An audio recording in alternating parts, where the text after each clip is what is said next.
ঢাকার মোহাম্মদপুরে বেড়ে ওঠা এক মেয়ে, নাম তার জিনিয়া ইসলাম।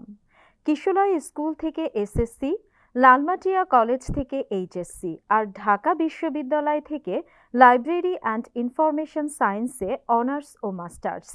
শিক্ষা জীবনে যেমন দৃঢ়, স্বপ্নেও তেমনি স্পষ্ট। কলেজ জীবন থেকেই নিজের পায়ে দাঁড়ানোর চেষ্টা ছিল সবসময়।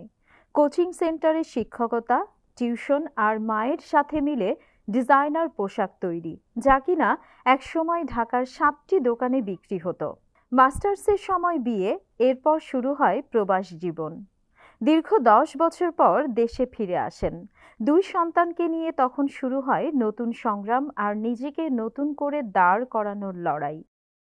2018 সালে স্বামীর অনুপ্রেরণায় খাবার নিয়ে কাজ শুরু করেন। ফুড ক্যাডেট থেকে প্রশিক্ষণ, ইফতার সেল, তারপর বেকিং ও ফ্রোজেন ফুডে একের পর এক লেভেল কমপ্লিট।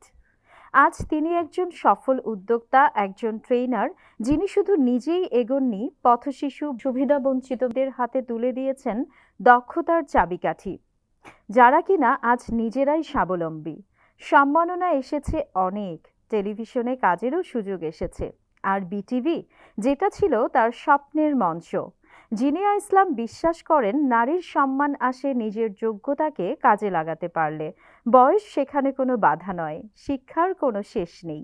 তাই আজকের উদ্যমিনীর অতিথি এক অনুপ্রেরণার নাম, উদ্যোক্তা জিনিয়া ইসলাম।